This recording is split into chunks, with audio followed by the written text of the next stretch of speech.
Saan nga ba natin makikita ang ating JC Shop link and yung ating Siomai King Shop link? So, tara. So, una natin gagawin guys is pumunta tayo sa ating JC Premier Portal. And ilagin lang po natin yung ating account. So, paglagin po natin dyan, so dito sa may bandang kaliwa, sa gilid po, may makikita po tayo dyan na shop. I-click po natin yung shop.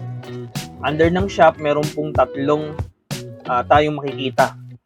So, pupunta po tayo dun sa ating shop link name registration. So, i-click po natin yan, yung pinakauna. Tapos, yung main account po natin, meron po tayong makikitang view sa may kanan. I-click po natin yan. Then, dito, makikita po natin yung ating shop link. So, ngayon, dalawa po yan. Meron po tayong House of Franchise and meron po tayong JC.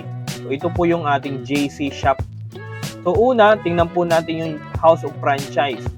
So, dito may nakalagay na copy shop link. So, pag-click po natin yan, ito yung lalabas. Pwede po natin yung i-copy. Click po natin yung copy. Then, pwede na po natin i-paste po yan. Or i-send po sa mga kakilala po natin. Yan, sa Messenger. Yan. Then, pagka na-click po nila, so dito po sila mapupunta. Yan. So, pwede po silang bumili dito ng mga food products. So, kung makikita po natin sa may taas, welcome to Jupiter e-Shop link. So, ganun lang po kadali. And then, itry din po natin yung ating JC Shop, copy shop link. Click po natin, then copy. Then, punta po tayo sa ating browser.